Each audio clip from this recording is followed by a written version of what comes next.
I'm here on the Schneider Electric stand here at PPMA Total 2019, where I'm joined by Martin from Schneider. Martin, thank you very much for joining us on PPMA TV. Tell me, first of all, a bit about Schneider Electric, please. Well, Schneider Electric are one of the world's largest energy and automation companies with 140,000 employees operating around 100 countries. You know, we take power off the grid and we manage the whole aspect of an industrial or a commercial building from there on in.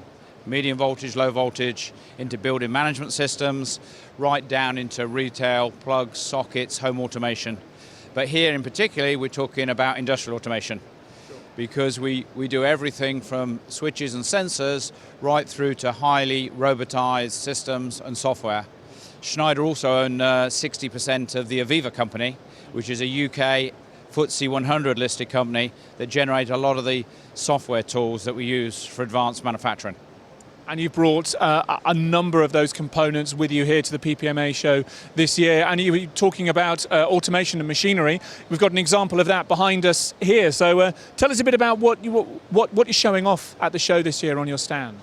Well, I think what we've got to a point in industry now where things hadn't changed for so much. Here we show a step change in technology. We look at much higher productivity and faster return on investment with this technology. We're looking at multi-robot lines controlled from one straightforward controller. Traditionally, there's been a lot of PLC-based controls for these lines. We have a product called PackDrive 3, which can control a line of up to 7 or 8 robots, all at high speed, all synchronized, allowing people to take massive costs out of their packing halls and replace them with robotics. Technology that can run, around the clock, 3 shifts, without tea breaks, without hospital appointments and the like. So quite impressive. And it's all about maximizing that productivity, maximizing that uptime, and being as efficient yet as agile as possible, isn't it? Well, absolutely. We're moving most definitely into a global world where we're competing with countries that are not in Western Europe, so countries with lower costs. The only way we can compete is automate and put in more robotics into those lines. But it's not just about the robotics, around the whole digital processes around it.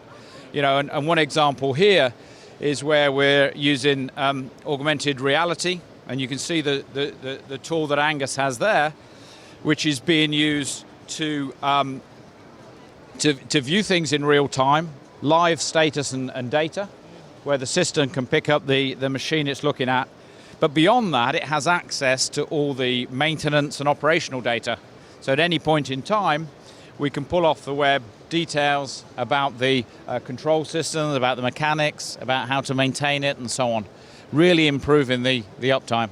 And that's the thing, when we talk about advancements in technology over the last few years that are enabling this step change, as you call it, connectivity is the big thing there. Talk about 4G, 5G, whatever you like, but it's about connecting different systems and being able to use systems like your augmented reality system here to have that single view of what's happening on your machine room floor at any given point, and being able to understand what the status is, what the position is, what needs to be looked at right now to keep that uptime going. Absolutely. You need the information in the hands of the people that can make decisions. Yeah. And so if you can get that data to the cloud, then experts can sit anywhere in the world and advise and recommend on things.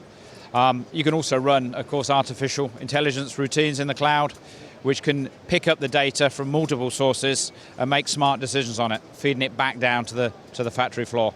And is that where you see, I guess, the next generation, the next step changes happening? The ability to collect all of this data, to send it up to the cloud where there's masses of compute available.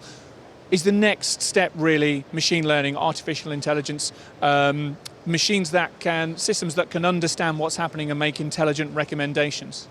Yeah, sure. But I guess the biggest change we're seeing at the minute is the creation of a machine like this in its digital form from day one. So traditionally, machines have been built and then software has been wrapped around them. Yep. Through the Aviva company and the work that's been done in the oil and gas industry, where traditionally there's been more money spent, that technology is now moving into a more commercial, into a CPG world. And here we will be building plants, machines digitally from day one. We'll be able to test them, simulate them, run them. and then start building them. And that digital twin will live with the machine through its life, with all the maintenance and operational data, and it'll allow people to optimize and maintain and develop and modify and maintain as the future goes on. So the digital twin is going to be key. And once you have that digital platform, you can build everything around it, all the smart tools, the analytics, and so on. Super stuff.